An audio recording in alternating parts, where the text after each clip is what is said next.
Ladies and gentlemen, we are live. We got episode number 112, I believe, of the Club and Sub podcast. Tonight, we got a nice little lovely UFC fight night we're going to talk about. I believe it's UFC Fight Night or UFC Vegas 63, headlined by Calvin Kattar, Arnold Allen. Pretty good card. As usual, we're brought to you guys by betonline.ag. For 50% bonus up to your first $1,000 deposit, use the promo code CLUBSUB. Tonight you got me, John, at MMA Fox. Luke is back this week at SWR_betting, and Lags at Danny Lives. So with that, we're going to start talking about this. Guys, what do you think of it? Luke, any thoughts on the card in general, the main event, before we hop in? I think we're probably getting a little bit of a hangover from, obviously a pretty solid pay-per-view. What I will say, at least for the pay-per-view, though, I thought, obviously, the bigger fights, I thought they delivered, but, I thought the undercard was kind of shit or whatever. But, yeah, I think we're getting kind of a hangover here. Some definitely fun fights. I think a lot of violent fights. But, yeah, I mean, a shitload of stuff fell out. Got some late-minute stuff. So, it's another fight night. Excellent main event, though. Lags, how about you? Yeah, like Luke touched on, pumped on the main event, but we have fights pretty much almost every week. You don't have to wager on every fight. There's always next week, and that's kind of the card I think that we have here. So, yeah, agreed. I have a couple spots here that I don't mind, to be honest. I actually think it's decent for betting. I think theoretically it could be good entertainment-wise, but there's a couple fights that could go either way, depending on how pacing plays out. So, yeah, we'll hop right into it. First fight of the night, we got Christian Rodriguez versus Joshua Weems. We just chatted about this before we came on. New fight, late replacement for who was Rodriguez fighting originally? Durden. No. Durden's a different fight. Oh, sorry. It was supposed to be Rodriguez and Armfield, and then Durden, and then Clayton Rodriguez. Yeah. That's right. So you guys can see how much work we put into this fight. Luke, you want to take it away? I know you have some high-level thoughts here. Yeah, I didn't really look into it. What I will say for the Rodriguez kid, I think everybody, within the community was pretty impressed with his performance against JSP, even in a loss, up a weight class, really big guy, just a dude who pushes a relentless pace in both realms. And, given the circumstances, like I said, even in a loss, I thought the kid made a pretty decent account of himself. And I think this kid, might be a really solid prospect. And, obviously it's a late notice fill in with this Weems guy. Because I didn't really tape the fight overtly, but just in taping or from what I remember in taping the guy back on his Contender Series fight, he's just not very good.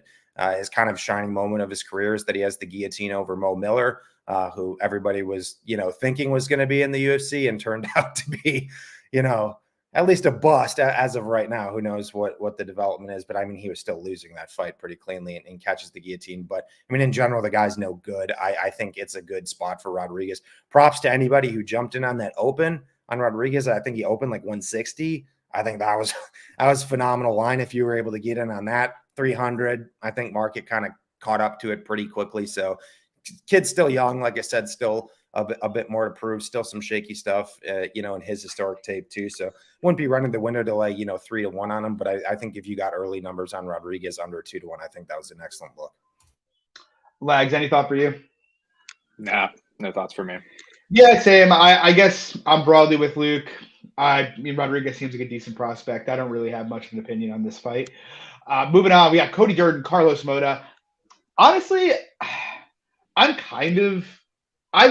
gone back and forth as to whether or not I want to play Durden. The funny thing is, I'm pretty high on Moda and his upside in the UFC, I think. I have been for a while since he had a really great fight with Charles Johnson in a LFA main event that went 5 rounds.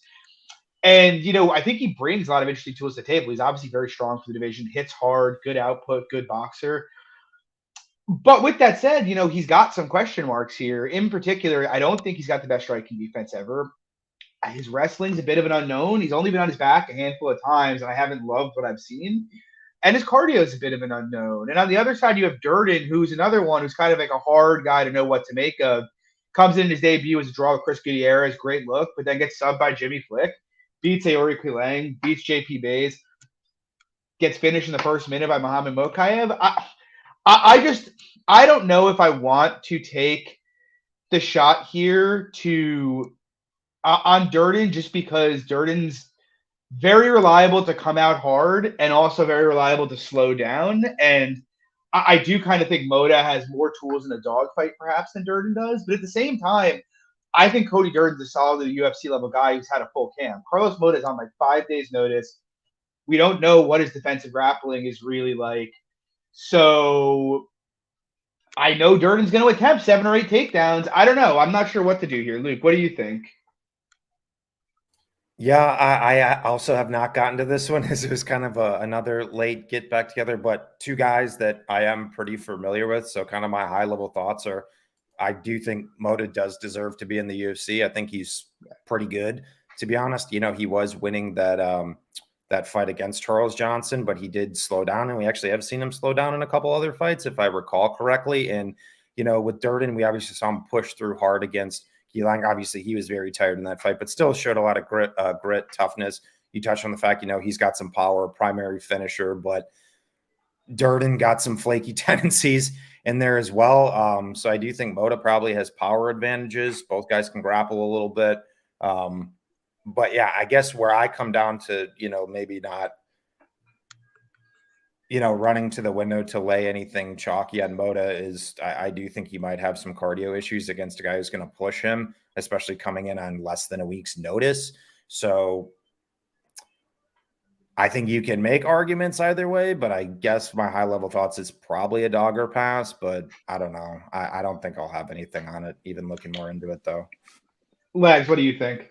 Yeah, so both of you guys did touch on the cardio, and you, John, you touched on a little bit with the defensive grappling. There's not a ton of tape really, and the Oliveira fight's really the only one. It seemed okay, but not against the really a guy Durden who's going to shoot a ton of takedowns, which I think is very live. But you know, we talked on it a little bit before the pod. I like the under, quite frankly. I don't have a play on it, but I think around pick'em -1, slight -125. I think that's probably not a bad idea. Both guys can crack on the feet. I think it's an interesting spot. Yeah, I can't hate on that. I'll probably pass as well. Same. Because like Luke said, I do think Durden is the side, but I am high on Moda, and I think Moda's ceiling is a decent bit higher than Durden's is. So we'll see. Moving on, we got Chase Hooper taking on Steve Garcia. Lags, what are your thoughts here? I know you have a play. Yeah, so I like the under quite a bit here, quite frankly. I have a unit and a half, -150. I think in terms of grappling, I think Hooper runs Garcia on the ground. I think that if he gets the back, I think can find a positional finish, whether that be a sub or TKO. And while he's standing, Hooper's defense is non-existent, quite frankly. And Garcia, while he's not that great, can hit pretty hard. So I think the under is a good spot, quite frankly. Better than Hooper juice, in my opinion. Yeah, I don't have a strong feeling on this. Honestly, I actually thought about laying Hooper -200, and then I looked It's and about 5 minutes later. now. Yeah, no, I know. But literally 5 minutes after I taped the fight, the line got smoked. And so I think the line's fine here. Obviously, if Garcia can keep the standing, you'd kind of price him as a fave. But it's hard for me to unsee the Luis Pena fight where he landed literally 0 takedowns and managed to get 14 minutes of control. And similar to Pena, Hooper has a way of finding those positions. And I think Hooper's a much better grappler than Pena is, and a much more dominant grappler in terms of ground and pound. So, yeah, I don't have much to add here. I think he should be fine. Luke, what do you think?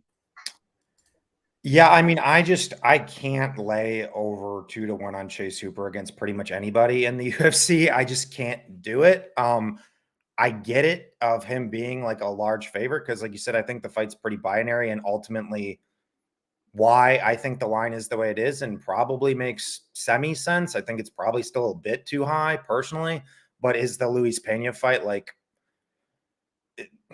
despite not getting conventionally taken down, I mean, he just got his back taken quickly in transition, like within the first minute of each round so easily. Like, that's where Chase Hooper thrives. Chase Hooper is not a good wrestler at all, but he's very good transitionally, and he's very good when he's able to get into dominant positions. What I will say in the defense of Garcia, I thought he did fight hands really well in the Pena fight. Like, Pena was trying to relentlessly sub him throughout the fight, and I thought he did fight hands well. So I don't think he's incapable. I think the last time he got subbed was against Alon Cruz, who I think is now cut from the UFC or was never in the UFC or whatever. But I think that guy was a black belt, but it wasn't a fight I was able to watch. But yeah, I think it's pretty binary, and kind of to Lags' point where like Steve Garcia is no good, but he's probably going to beat the shit out of Chase Hooper when this fight's standing, to be honest, because Chase Hooper's defense hasn't evolved.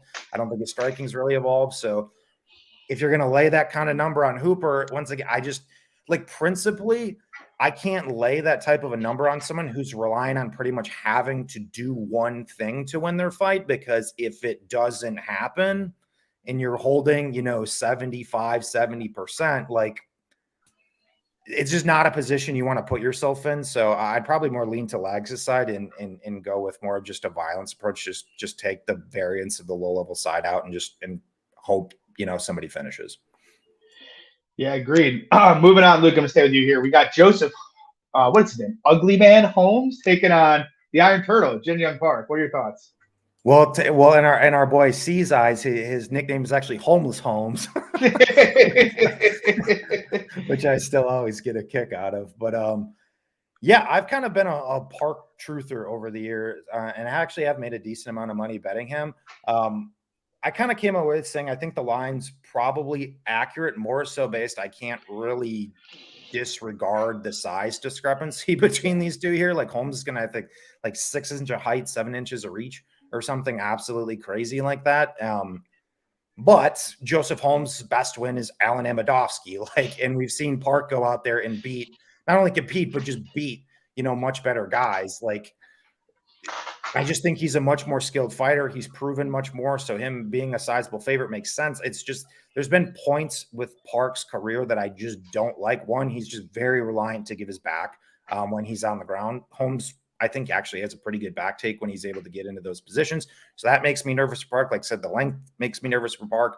Park has made some bad decisions at times. I bet him by decision against Anders. A lot of people thought he lost, and he probably maybe did. My point is he made that fight a lot more difficult for himself than it needed to be. I don't think Eric Anders fought a great fight by any means. I thought he just made that fight more difficult. Once again, a guy who is bigger, more physical than him at the end of the day. So that's what concerns me for Park. But I think his volume is much more consistent. He's the better wrestler, better kicker, more mobile. And Holmes is like getting hit clean against Jamie Pickett at the end of the day. I got busted up bad by Jamie Pickett. So, but yeah, I mean, I'm not running the window to lay 230. I think it's probably about right. Well, Alex, how about you? So I was checking Tapology real quick. It is a 6-inch height, 7-inch reach. It's a weird fight to me because I think Park is like a top 25 middleweight, whereas Holmes is barely a UFC middleweight, quite frankly. So I think the line's more or less right, but it's also Park's not a guy you really ever want to lay 250, quite frankly. So it's a pass for me. It should be a good spot for Park.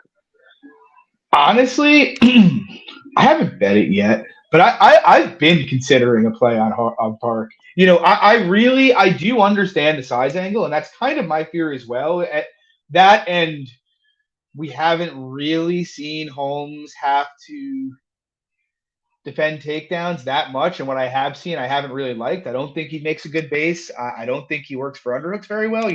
Jamie Pickett was getting in deep fairly easily. I think Park should be able to get takedowns here. I think he will get takedowns here. I think the bigger question is, how often does Holmes knock him out? And it's hard to say, but what I do know is I feel very comfortable saying that Park is the far more skilled striker in this matchup. He's a better boxer, better defensive fighter. He's just a much more schooled fighter in general and much more technically sound. He's got better cardio. And I think, despite the Tapology for Holmes saying that he has a bunch of submissions, if you actually check out his grappling tape, I think he's a blue belt, and there's nothing really that he's threatening any kind of decent grappler with. So I don't know. I see the line coming in. I see Park minus 222. Ideally, I'd like to get minus 200 or better, but I'm considering it. I just think you're Luke, you mentioned it. Holmes' best win is Alan Amidovsky. The guy didn't exactly bathe himself in glory with Jamie Pickett, even though it was, a very, very close fight. And Park, to his credit, he didn't look great against Anders, but Anders is super physically strong, excellent athlete. He stood in there and went toe-to-toe with Gregory Rodriguez. I like Park's game a lot. It's not the kind of game that screams, bet me at minus 220, but also I just really think there's a big discrepancy in skills between the two of these guys here. Moving on, though, great fight here. Or not great fight, depending on which fighter gets to dictate tempo. We have Andre Arlovski taking on Marcos Rogerio de Lima. I bet a lot of the Lima early here. I think where the line is now is pretty fair. I know there's probably a tendency for people to skew towards the Arlovski side just because at this point he's made such a habit of weaseling close decisions. I think there's an assumption that he will continue to weasel close decisions, and I think that take lacks a bit of context on the Arlovski side.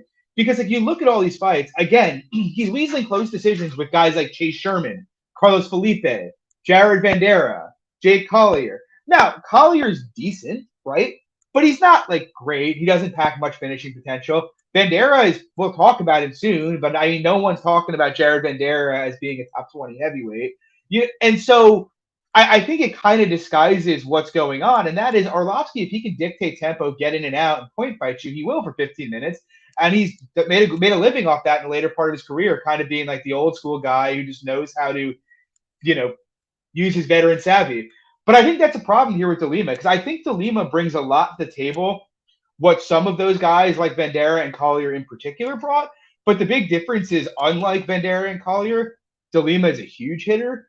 He can cut the cage pretty well. He has serious KO power. And unlike those guys, he actually does a decent job countering in the pocket, which I kind of think could make Arlovski pay pretty badly for his tendency to dart in and out.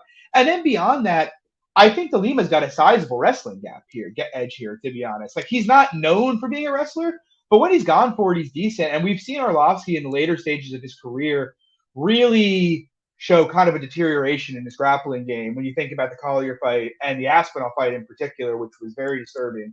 Obviously, you talk about the cardio edge for Arlovski. I don't think that's necessarily wrong, but De Lima's got the grappling upside here. He's got almost all the finishing upside. He probably wins round one at a huge clip. And even Arlovski in the fights that he's winning, like, De Lima could be gassed out, but I don't think Arlovski's running away with margins here. I just think all of the big advantages for De Lima make him being a moderate to big favorite make sense. What do you think, Luke? It's a really weird spot for me because I've historically just hated De Lima, and I've actually made a good chunk of change in this kind of revamped version of Arlovski because everybody ran the company line that the guy can't take a punch, can't do this. And I've been able to either bet Arlovski money lines, Arlovski's decisions, over 2.5. I've made a lot of money in this recent, Arlovski run.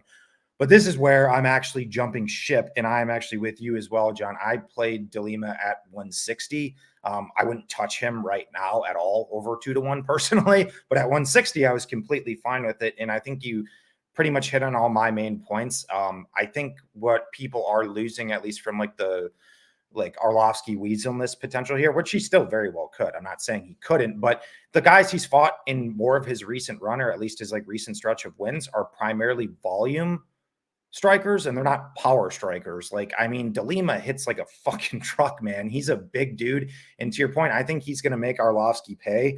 I kind of think this little swan song run for Arlovski is going to come to a very violent end here. And you brought up another good point. I think the grappling upside does lie, with De Lima in his two, fights that in the UFC that have, I should say, extended that he's won.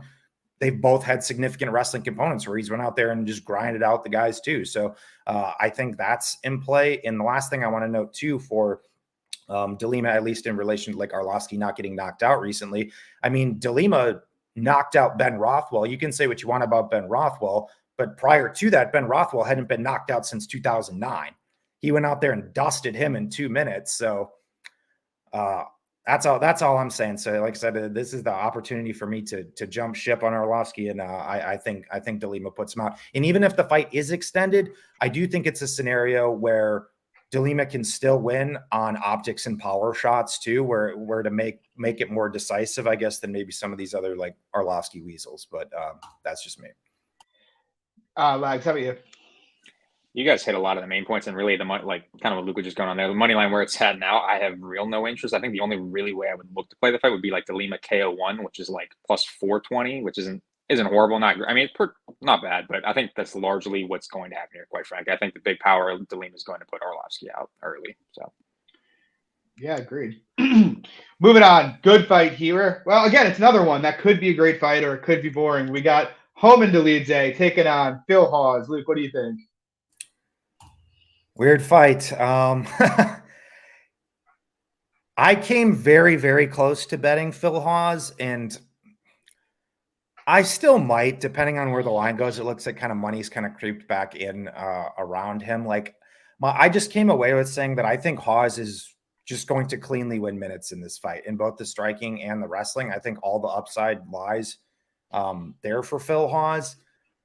I can't trust Phil Hawes' durability. He's just been hurt or knocked out or hurt in like fucking 4 or 5 fights, just bad. So it's just a scenario where honestly, I see Phil Hawes looking like minus 500 through 7.5 minutes, and he just gets clocked. And Phil Hawes is doing the chicken dance, and I'm like, God damn it, Luke! Why'd you lay 180 on Phil Hawes? You knew this was coming. You know this is so. It's kind of the like weird dichotomous thing for me, where it's like if I lay even moderate juice on Phil Hawes and he goes out there and gets dummied, I am going to want to hang myself. So that's where I'm playing ping pong in my head with. But I think on paper, X's and O's wise, this is actually a pretty good fight for Phil Hawes. Lags, how about yourself? Well, I did play Phil Hawes, but I played Phil Hawes pretty small, minus 160. But yeah, I mean, Luke kind of mentioned the durability issue, but yeah, for me, in terms of the striking volume, it's one-way traffic here for Hawes. I think the grappling is one-way traffic. The cardio, I know he slows a bit, but I think compared to Leeds, I think it's massively in his favor. So I think unless Leeds clips him early, I kind of feel like this is a great spot for Phil Hawes. So yeah, Hawes small for me. Yeah, I haven't bet him. My number for Hawes is minus 150. I'm not going to rehash too much of what you guys said. I agree with you guys. I think he's more skilled everywhere. I actually think Phil Hawes, in terms of his skills, legitimately has like top 5 to 10 skills at middleweight. You know, it's just does the gas tank and or the chin get in the way? Because that's consistently the problem he runs up to. You know, even the Dawkins fight, you know, everybody faded him because of the gas tank and the chin, and he still almost got KO'd in that fight, you know? Like, I remember taping the Leedsa here, and at one point against Giles, he throws a check hook, and I'm like, Phil's probably dead if he throws that here, if he lands that here. But all that being said, look, he's got a big output edge. He's got a big wrestling edge. He's got a big skill edge. He should win this fight. But yeah, I have all the same concerns. But minus 150, and it's a go for me. So we'll see what happens. Moving on, though, we got another very good fight here. This should be good no matter what. We got Dustin Jacoby taking on Khalil Roundtree. Lags, what are your thoughts? Yeah, this is a banger of a fight, quite frankly, but I don't have too strong a takes. Like, I think this is largely a good fight for Jacoby. I guess my issue is I don't really have an idea of what Khalil shows up. And that's kind of like the big issue for me because, like, the Pragnell fight's a huge red flag. And then I bet Robertson small against him thinking, all right, like, and even, like, somewhat shitty-looking Khalil, not going to look great. And he went out there and kicked Robertson's ass, quite frankly. So, yeah, it's just a weird spot for me. I think Jacoby's slight minus 150-ish type favorite's fine, but I have no interest really, I guess, quite frankly. Yeah, so I have 2 units on Khalil plus 170 here. I actually think it's a decent line even where it is now. It's kind of interesting because when I was taping, I remembered I bet Jacoby big against Jung, but one of the reasons I bet him is because I felt like Jung wasn't going to aggressively pressure him, and he also wasn't really a counter threat. I still have like pretty large concerns when it comes to Dustin Jacoby's general defense. Like I think the guy manages distance pretty well, but you see when guys have countered him or going forward on him, his head doesn't really move. Like if you can get inside on him, he is there to be hurt. And you know, Khalil actually can counterbox in the pocket. It's not his 1A, 1B, but you see him do it when guys try to go forward on him. And we saw, you know, Jacoby when he fought Maxim Grishin, as soon as he realized Grishin was starting to counter him, his game basically fell apart. It just kind of became a staring contest on the outside. And I think that's very live here, especially since, you know, Jacoby's usual default, if he's having issues, is to go to that calf kick. But he's in an orthodox southpaw here, so I'm not sure how big of a factor that's actually going to play. To your point, Lags, I kind of think the big concern with Khalil is obviously, you know, the cardio and the Pragnell fight from the past. You know, that's obviously always going to be in your head. I do think he's looked a lot more confident in his last couple fights, though, even in round 2 with Bukowskis and Roberson. He's shown, you know, a bit more in the gas tank and a bit more willingness to go forward. We'll see. He could still gas out here.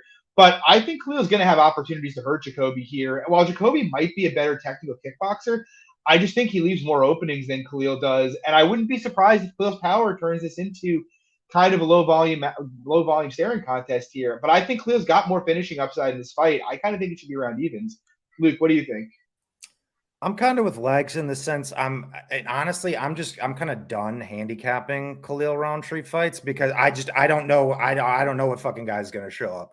And I kind of what I writ in my Patreon breakdowns is like on Khalil's best day, he can go out there and dust two former Glory kickboxers. Ironically, Justin Jacoby, former Glory kickboxer. Fun little narrative, not side note. But on his worst day, he can go out there and lose to one of the worst, 205s on the roster, Marcin Prachnio, or go out there and get out wrestled by, a small 205, now 185, Mikhail Oleksiejczuk back in the day, if you guys remember that fight. It's like, I just don't know what I'm getting. If you're getting a good Khalil, I don't hate your bet at all, John. But if you're getting head case Khalil, who's going to just sit there and succumb to pressure, power shots. I mean, Justin Jacoby has like minus 300 upside in this fight. I genuinely believe that. But like I said, if a good guy shows up, you touched on, the Kudalaba fights, the Griffin fights. I mean, Jacoby can get hurt. He's going to get knocked out one of these days. And you get like Super Saiyan fucking Khalil, with the fucking no neck who just comes out there just ready to kill someone. Like, I would not be surprised at all if he goes out there and dusts Jacoby, or like Khalil's a pretty technical striker too. To your point, I'm not just saying like Khalil's KO or busting it or anything like that. He can definitely, if you're getting a focused version of Khalil, he can go out there and compete with Dustin Jacoby at distance too. I think we're going to know in like 30 seconds what kind of Khalil we get. It's true. He either comes out there with like his eyes blood red, chasing people down and looking to kill them, or he just sits there and kind of lets Marcin Prachnio pick him apart for 15 minutes. But it'll be interesting. I'm excited for it. We got another one. This is another one that falls into the category that I would say could be a good fight or could be a really boring fight. We got Tresean Gore taking on Josh Fremd. If you've been a fan of this podcast for a while, you know I am not a big fan of Tresean Gore. I haven't changed my views at all on him. I faded him in his first two fights. I don't really think he's UFC caliber. But my reasoning for not thinking he's UFC caliber is less to do with his skills. I think he's got okay skills, and the fact that the guy just doesn't throw strikes. Like, he makes Tyron Woodley look like an active striker. The guy just does not let his hands go at all. But I do think he has some technical ability, some explosiveness and athleticism. It's an interesting fight because on the other side, you almost have the exact opposite in Fremd, who I think is a technical mess, but is a guy who pushes a very, very heavy pace. And so it's kind of weird because pre-tape, I was like, I might bet Fremd. I'm probably going to have to bet Fremd here. But then you look at it and I'm like, man, it is so easy for me to imagine like Gore just hurting him 4 or 5 times in this fight and winning on optics or sending his head into the third row here just because Fremd is very easy to counter, and Gore will look to counter him. Ultimately, I'm not betting a side here. I think the minus 150 where it is now is about right. I think you got to give Fremd an output edge, like a volume edge and decision upside edge. But they both have opportunities to finish. What I think is kind of interesting, we just talked about before we came on here, the under 2.5 is sitting as low as minus 122 in places, which to me doesn't make terribly much sense. Like, we don't know what Gore's durability is like, but he went out pretty soft in his last fight. We've seen Fremd get hurt multiple times and finish multiple times, and we know he's going to be available to get hit and force a pace. So I kind of think I'm going to take a poke at that. Luke, what do you think? Yeah, as we touched on right before the pod, I think we might have a consensus play. It was just something I didn't really consider or look at just because kind of the market generally had 1.5 originally, and I was like, yeah, whatever. But I'm kind of with you, and that's how I'd look to go because honestly, I don't really trust either of these guys as far as I could throw them.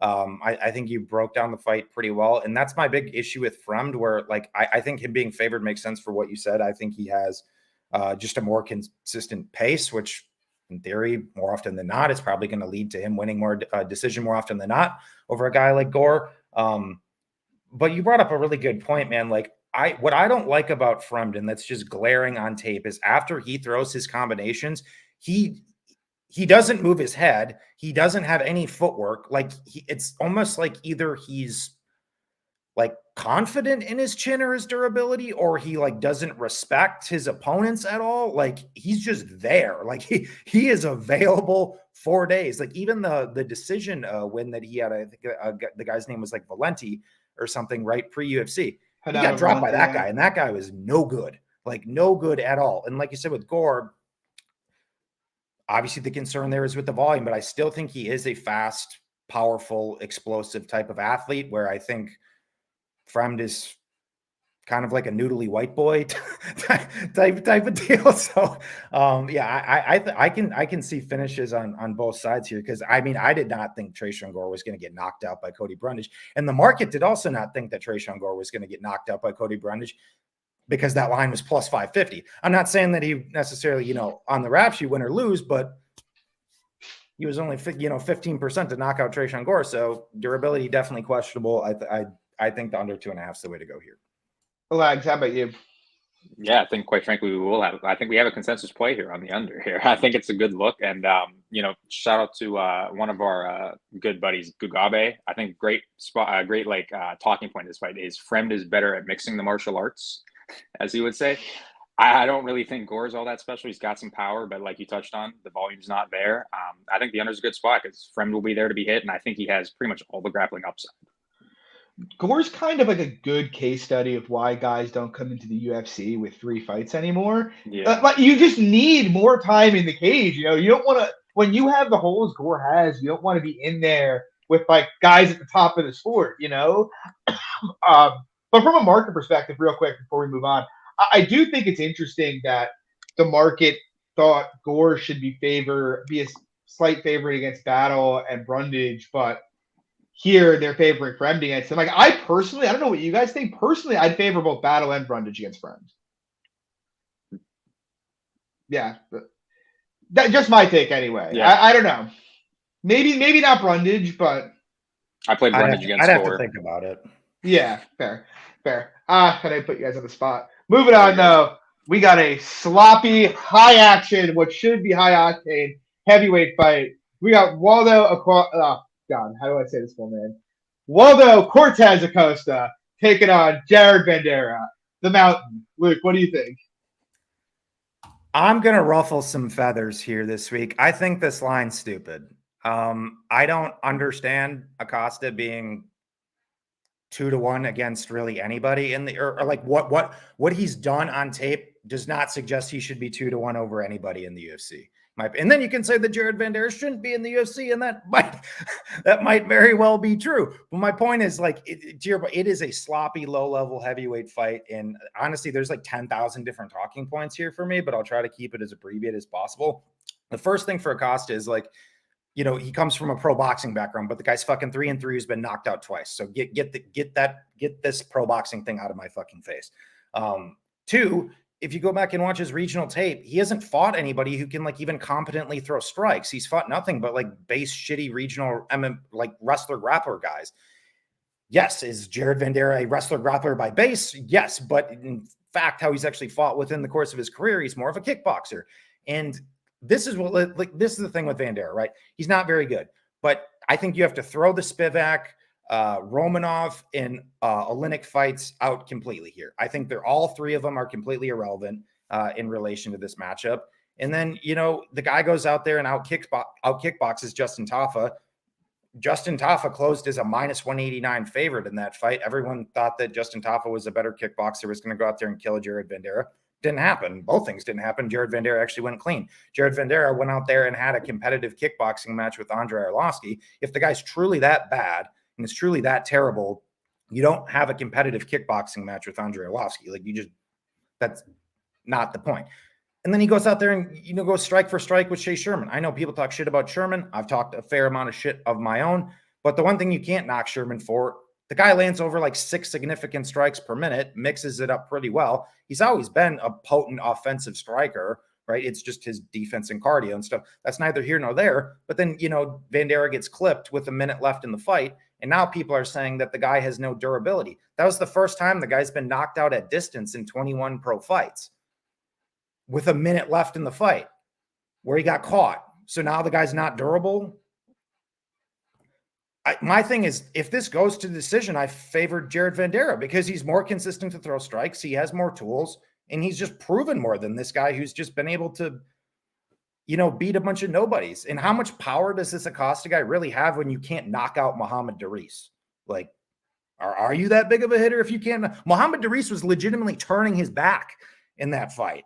Like, he was like circling and turning his back in that fight. He couldn't knock out Muhammad Daris. So I don't know, man. I think this is just classic recency bias, classic over sentiment. And the last thing I'll note, this is a shitty, low-level heavyweight fight. Do you want to have a minus 200 ticket on someone who has less than 10 pro fights, who hasn't proven anything, who doesn't throw volume, and who's a one-dimensional fighter? Not for me. So I played Jared at 168.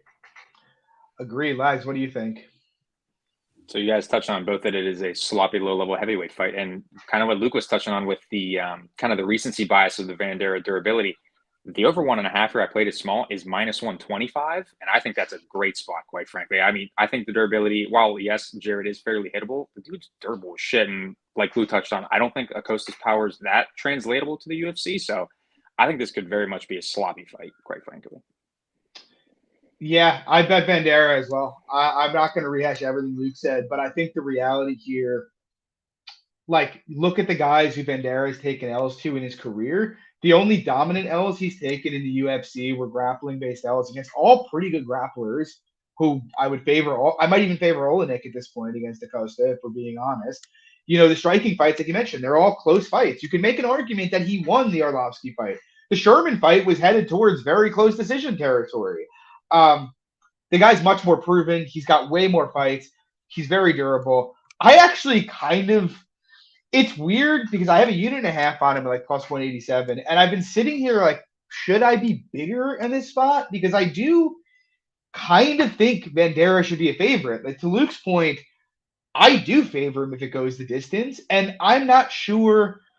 I don't think he has more finishing upside either. I'm really not sure. Like, I don't really put a ton of stock in even the Sherman KO.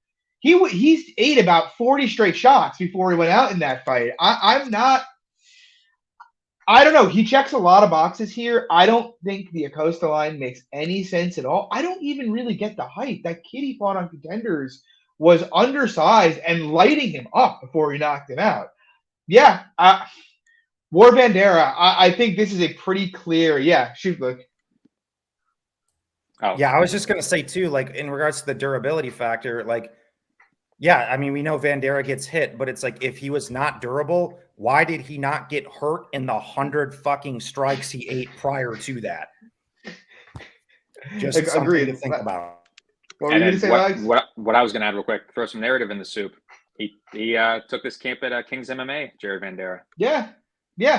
A good look. I honestly don't think I'll go out there and say, like, we keep talking about it like it's a low-level heavyweight fight, and don't get me wrong, I'm not about to make a case for Jared Vandera coming for the top 5 or anything like that, but I actually think I know he's 12-9, but skill for skill, he has a very translatable skill set for a guy that's durable at heavyweight. He could very, very easily be 3-2 in the UFC as opposed to, what is he, 2-3 or 2-4? So I don't know. I actually think Vandera has some upside, whereas I just struggle to see, what the upside down the road of Acosta is, to be honest. So maybe he'll prove us wrong, but I'm with you, Luke. I don't think boxing Acosta is going to be a thing that takes him very far in this division, personally. Moving on, though. Hey, real quick on top of that, Vandera decision plus 500 tickles your fancy. It does tickle my fancy a little bit. It does. I do.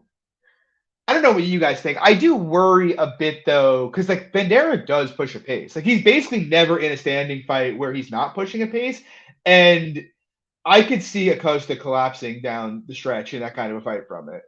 Yeah, I did actually put that in my prop article this week, Vandera decision. But in terms of, like, how I officially played it, I did play the money line for the reason that you just mentioned, John, because this guy hasn't faced anybody who can even competently throw strikes, let alone someone who can potentially land upwards of 100. So to your point, he could just completely fold and collapse under that.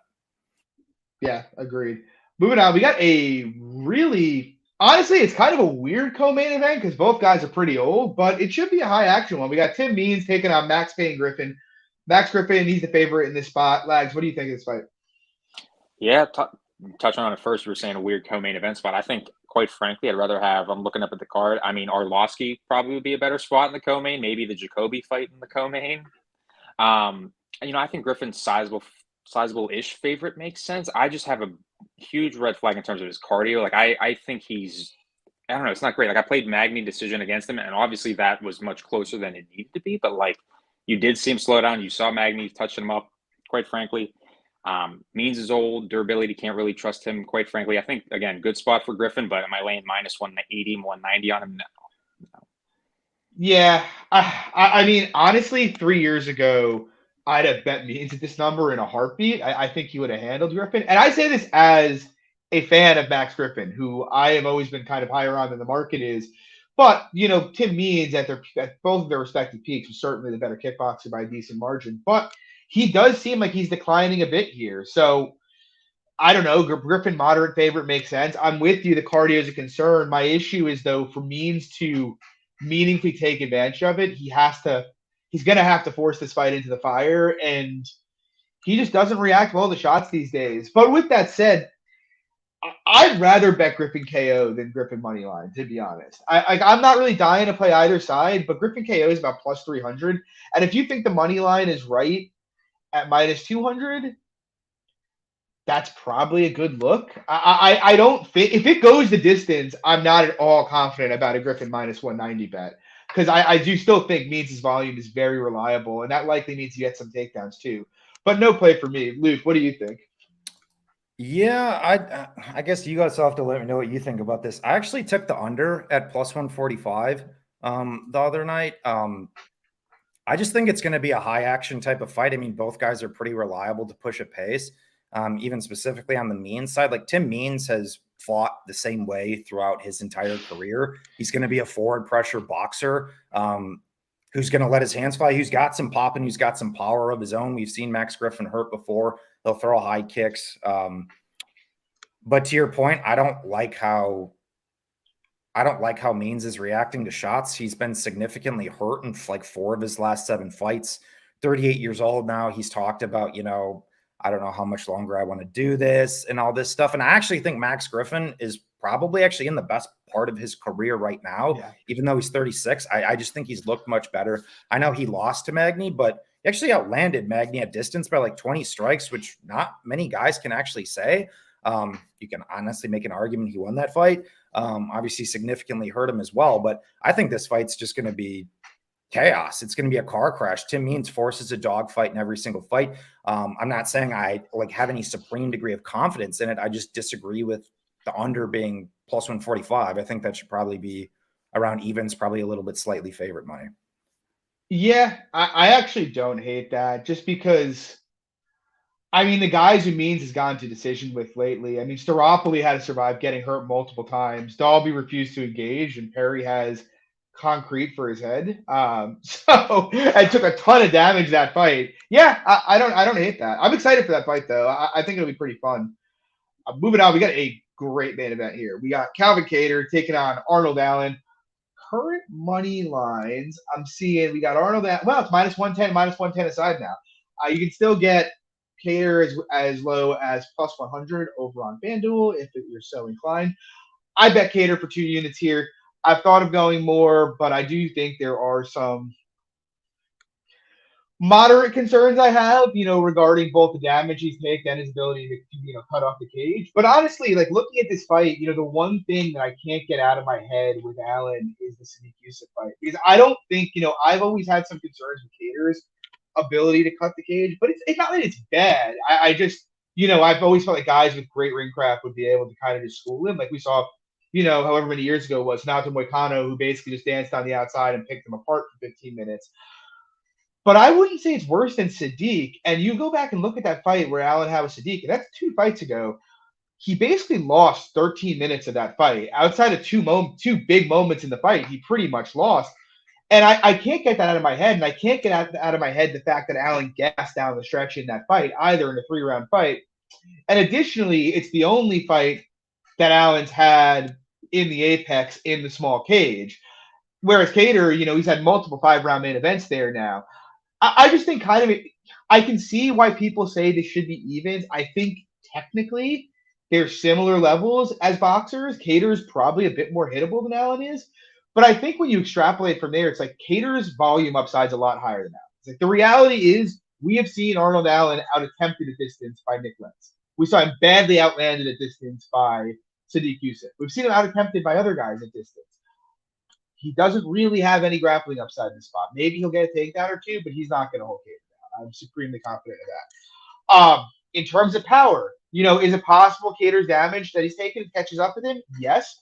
But I think going into this fight, you have to considerably favor Kattar in the power department and in terms of finishing upside. And then just in terms of cardio, we've got multiple fights now of Kattar going 5 rounds, I think 3 times. Meanwhile, we have Allen in the one fight where he's had someone pressure him aggressively, gassing out in the 3rd round of that fight. And so while I think these guys are at a reasonably similar level technically, I think almost all the question marks are on the Allen side. Like, let's say Allen checks off every question mark. 5-round cardio is fine, manages to channel enough output to keep up with Kattar. Even if he checks every question mark in this fight, I don't think I could put him past -110, just knowing what we know about Kattar. Whereas, if any of those question marks come up as no, Kattar could potentially look like a big favorite down the stretch in this fight. So I just think kind of building that in, and then also just building into this the fact that Kattar's fought and had success against much better competition than Arnold Allen has fought, you got to make him at least -150 here. So I took 2 units at the +100. Luke, what do you think? Yeah, I'm kind of right there with you. I considered playing Calvin, and I still am.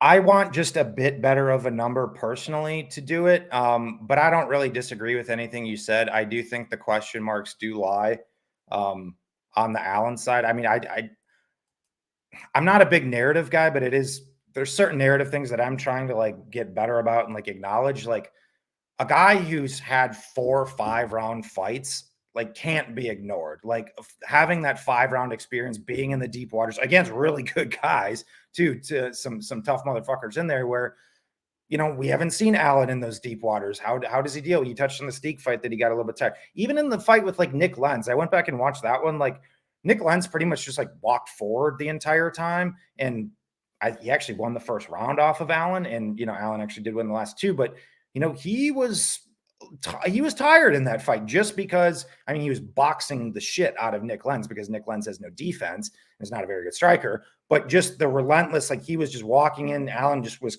like pretty much just had to play the rope-a-dope and circle the whole time. He was tired in that fight. And so to your point with the cardio thing, with the potential of, 5 rounds here, Kattar's going to come. Like he's going to come. So, we'll see, how Allen holds up under that. But I do think at the same time, range-based strikers have given Kattar issues in the past, minute to minute, round to round in certain spots. You touched on the Moicano fight. We saw Zabit obviously give him troubles for those first 2 rounds. Even going back and watching the Chikadze fight, like I didn't really remember the early parts of that fight correctly. Chikadze was whooping his ass, like in the early part of that fight. Like in my opinion, like he was hitting him with impunity. It was just when, Giga started to slow down. But when Giga was on his bike, especially from southpaw too, that was one thing I noticed is that when Giga went southpaw, he started to land those kicks and everything. And then we obviously saw, Giga slow down and then Kattar took over the fight. But I do really highly value Arnold Allen's skill set. I just think he's immensely talented, but it is more of a show me type of spot. So I do think from that perspective, with it being 5 rounds, I do think it's Kattar or pass. I'm probably going to look more to like a live entry because I think you might be able to even get a better number on Kattar after 1. Yeah, I'll say that the one thing, and it's not even a counter to that because I agree with that entire take. I think Allen's a very technically strong fighter, but like you mentioned, the Lentz fight, he didn't look comfortable with the pressure. And we saw 2 fights ago, the Youssef fight, he started diving for legs with the kind of pressure Youssef was bringing to him, which I think it's pretty interesting. Lags, what do you think? Yeah, again, I'll not go too heavy into it. You touched a lot of the main points, John. But for me, it's like the volume, the cardio aspect are massive here in favor of Calvin Kattar. Even the power, like you touched on. Obviously, like I respect Allen's power, but like again, I think a lot of us had bets on Dan Hooker, and I'm not trying to be like that guy, but again, his durability at 145 isn't there. So like him dusting him in round one, not like, does that warrant pick 'em price with Calvin Kattar over 5 rounds? Yeah. So go ahead. One thing real quick, I'll just say with that too, like I was also on Hooker. And I do kind of largely agree with like the 145 thing, but like, I mean, Allen just like went out there and bit the mouthpiece and just fucking and got dropped. Yeah. He also got hurt. But my point even with that is Arnold Allen's never done that, even like against anybody. Like he's never fought that way before. So I don't know, like that fight to me is you got to give the guy his due, but it was just kind of weird. I kind of Hooker throw it out in a lot of ways. Hooker like melted off the first combination too. It was like literally every shot that landed from Allen was like visibly like hurting it. Like it's a tough cut for him. It's probably the cut. It could have been the cut, or he could have just gotten hurt in the first exchange, and just not gotten all the way back. But either way, I agree. Like I think Allen was mostly just hunting the kill, which is not a position he's normally in. Maybe he comes out here and does that. But I mean, I love my Calvin Kattar bet if he comes out here like that with Kattar. I'll take Kattar plus 100 in a swinging contest with pretty much anybody, Yeah, I mean, we'll see what happens. Like, I don't think Allen's bad. I don't know. It's funny because like I have faded Kattar in the past, but like I don't unless the guy's name is Max Holloway, who's going to come out there and volume him. Like Kattar is not really a guy that I'm trying to bet against in a point fight at evens. Yeah. I guess to add on to that, so one, Max Holloway's the only guy that I have faded Calvin Kattar with, and then two, really, I struggle to find Allen having similar components to like a Josh Emmett. Like he doesn't have the power to neutralize the volume, limit the volume of Calvin Kattar the way Emmett did, and he still landed over 100 strikes. Yeah, well, I bet Emmett, and I'm not even sure. I mean, I think it was a good bet at the number, but I don't think he won the fight. But even that, so like that actually is a great thing to bring up because Emmett has historically suppressed volume at a crazy rate. He landed 130 significant strikes that fight.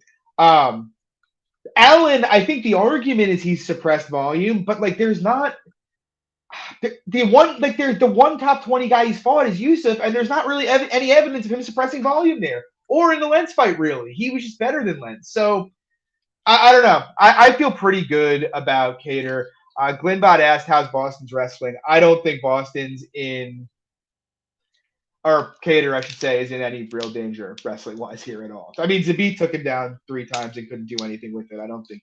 I don't think either guy is likely to have any grappling success, quite frankly. Kattar's sprawl and whizzer is phenomenal. And he does not he never see him settle shoulders down on the mat. Like he's working pretty much immediately. But yeah, guys, I mean that's gonna do it tonight. We have a brief card. It's 11 fights. Starts at 4 p.m. this weekend. Should be pretty exciting. You guys got any other bets you want to fire off there this weekend before we head out? No one's betting on Anderson Silva with me, huh? All right.